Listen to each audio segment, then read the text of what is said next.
Seterusnya, majlis mempersilakan pemidato ke-10 dan terakhir adik Nabihah Rosli daripada Sekolah Menengah Kebangsaan SIK, Kedah.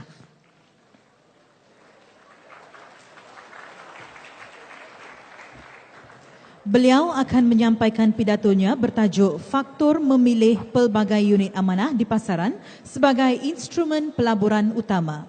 Adik Nabihah, dipersilakan. Assalamualaikum warahmatullahi wabarakatuh dan salam sejahtera. Sekalian penghargaan kepada koordinator bicara, Kombinasi Dip Kehakiman, Peneraju Neraca Keadilan, Dip Kehormat yang dihormati. Seterusnya, generasi cilik wang sekalian, selamat bertemu dan sambutlah salam satu Malaysia daripada saya. Memetik kata-kata Dave Ramsey dari bukunya The Total Money Makeover, membuat simpanan tanpa tujuan adalah seperti sampah. Wang anda sepatutnya bekerja untuk anda, bukan duduk bersahaja. Oleh itu, unit amanah di pasaran menjadi pilihan utama pelabur bagi merealisasikan idea ini.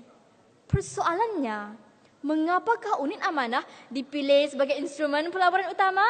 Sidang hadirin, demikianlah kata-kata pembuka bicara pengiring maudu pilihan hati pada hari ini, iaitu faktor memilih pelbagai unit amanah di pasaran sebagai instrumen pelaburan utama.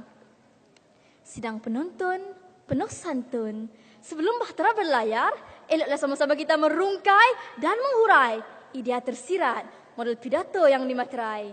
Unit amanah atau dalam bahasa Inggerisnya unit trust atau dalam bahasa Cinanya Tanwei Xingtuo Qijin merupakan skim pelaburan kolektif yang diuruskan secara profesional dengan mengumpulkan wang anda bersama wang beribu-ribu pelabur lain.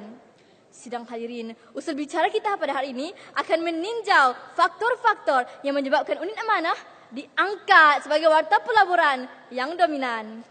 Bagi mengupas dan mengulas persoalan 4 cetusan idea, saya unjurkan fokus pertama, kedudukan pelabur mendorong pelaburan kolektif.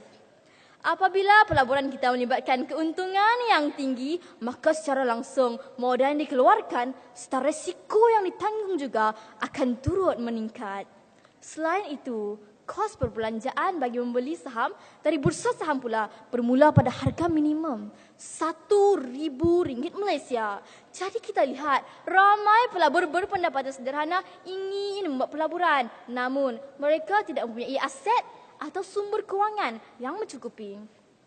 Oleh itu, unit amanah yang ditawarkan oleh Permodalan Nasional Berhad seperti Amanah Saham Bumi Putra, Amanah Saham 1 Malaysia serta Amanah Saham Wawasan 2020 menyediakan jalan penyelesaian yang sesuai. Kos RM1 untuk setiap unit amanah menjadikannya mampu dimiliki oleh pelbagai golongan.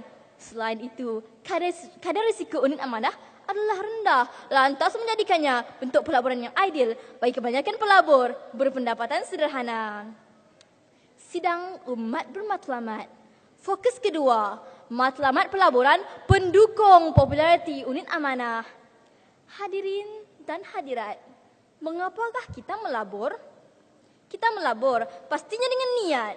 Dengan nawa itu bagi mencapai matlamat, iaitu mengaut keuntungan. Pelaburan biasanya melibatkan matlamat jangka panjang. Kita ambil contoh sepasang suami isteri yang baru menimang cahaya mata pertama mereka, Boboy. Pasangan ini membuka akaun Amanah Saham Didik buat Boboy sejak usianya 2 tahun. Jika pasangan ini menyimpan wang sebanyak RM100 setiap bulan dengan kadar faedah sebanyak 7% setiap tahun, maka Boboy akan mempunyai simpanan sebanyak RM31,882 semasa dia menerima keputusan SPM-nya kelak. Bagaimana jika pasangan ini menyimpan sebanyak RM200 atau RM300 setiap bulan? Sudah terang lagi bersuluh, cerahlah masa depan kewangan Boboy nanti. Jadi jelaslah, jaminan pelaburan yang terjamin akan menjamin matlamat. Warga cilik wang sekalian, fokus ketiga, kesediaan pelabur menanggung risiko. Pendorong pemilihan unit amanah.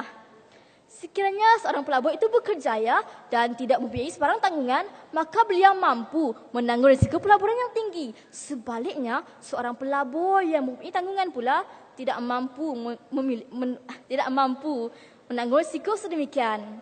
Faktor tersebut akan mendorongnya memilih unit amanah berbanding saham di bursa saham kerana harga saham unit amanah lazimnya tidak akan jatuh secara mendadak. Harga saham komoditi seperti gandum atau beras mungkin akan turun atau naik